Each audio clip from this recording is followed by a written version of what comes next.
Hi, today we're going to talk about European equities and specifically those that generate an above average dividend yield.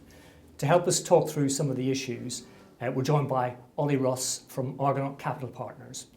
Argonaut Capital Partners is a business that was formed about 10 years ago. It specialises in European equities, currently has around about €1 billion of assets under management. So Olly, thanks very much for joining us. Pleasure. Maybe if we start by just talking about the main fund that you run, the Argonaut European Income Fund, in terms of what it tries to do and how you go about your business. Well, it's been running for the best part of a decade now, and really the idea behind it is very, very simple.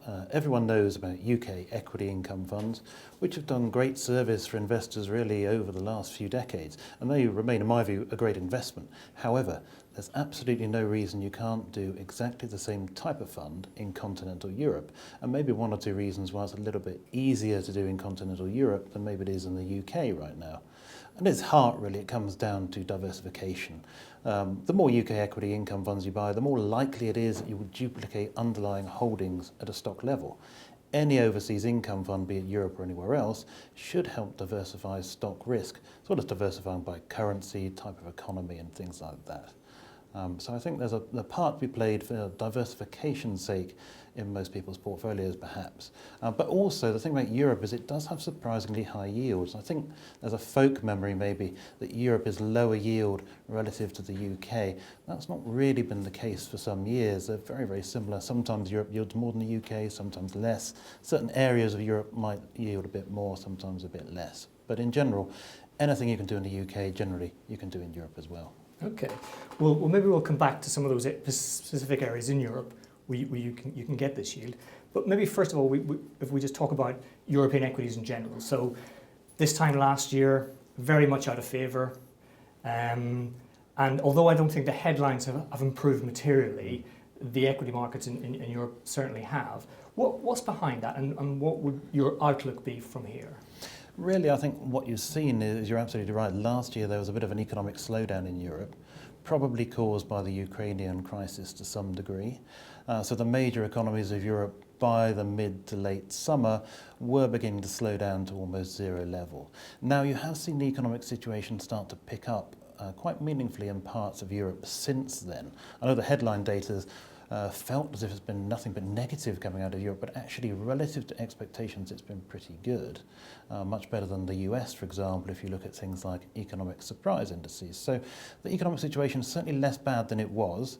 And the other thing going on is you have finally quantitative easing coming through from the European Central Bank. This was of course heavily trailed last quarter last year, but finally announced in the first quarter of this year. Now, that has put a certain bid under the market, if you like, as it tends to do, but principally it's weakened the currency, and that's crucial. About half of European earnings come from outside Europe, so for the exporters it's key to get that strong euro down, because the euro has been very strong, oddly strong perhaps, over the last couple of years. That has now weakened. That will start to boost corporate earnings, and that's a missing piece of the puzzle. Over the last few years, Europe has gone up, but earnings haven't, unlike the US. But finally, we're beginning to see an earnings turn in Europe, driven partly by the weaker currency, partly by an improving domestic economy. And I think that will be absolutely key in driving markets forward if we continue to see proper earnings progress coming through in Europe in this long-delayed earnings recovery. The US has hit all-time earnings highs, but it never had the Eurozone crisis in the same way that Europe did. Now we seem to be emerging finally from that period, although there are still obviously some important questions over Greece, etc., that still need to be answered. Indeed, yeah. And I think that last set of quarterly earnings, Europe was certainly the standout one around the world in terms of surprise, positive surprise. So maybe if we just look at particular countries or particular sectors within European markets where you think you can get above average dividend yields that are sustainable, that are quite attractive. The thing about Europe is it's quite obviously a large equity market. So if you look at the UK, perhaps you have the telco sector, which has one or two big names, of course, one or two smaller names. But across Europe, most markets have sort of Vodafone, if you like, and a smaller competitor. So there's a huge range of names to choose from in each sector, and hopefully at least one or two of them in Europe should be doing quite well. So you've got a good range of names across Europe to choose from, and very good sectors as well, some of which are better represented in Europe than they are in the UK. Pharmaceuticals being one, for example. Obviously you've got Glaxo, Astra in the UK, but you've got Roche and Novartis and Sanofi in Europe. So there is a huge range to choose from. Particularly Scandinavia offers some very high dividend yields. They've got a very good commitment to returning cash to shareholders there. So we've had some very, very good yields come through, particularly in areas like insurance, which we have things like Gilligan, which is a Norwegian insurer, which is a very good income producer for us, but also things like Sampo in Finland as well. These are names that are perhaps not so well known over here in the UK, but still produce very good solid dividends.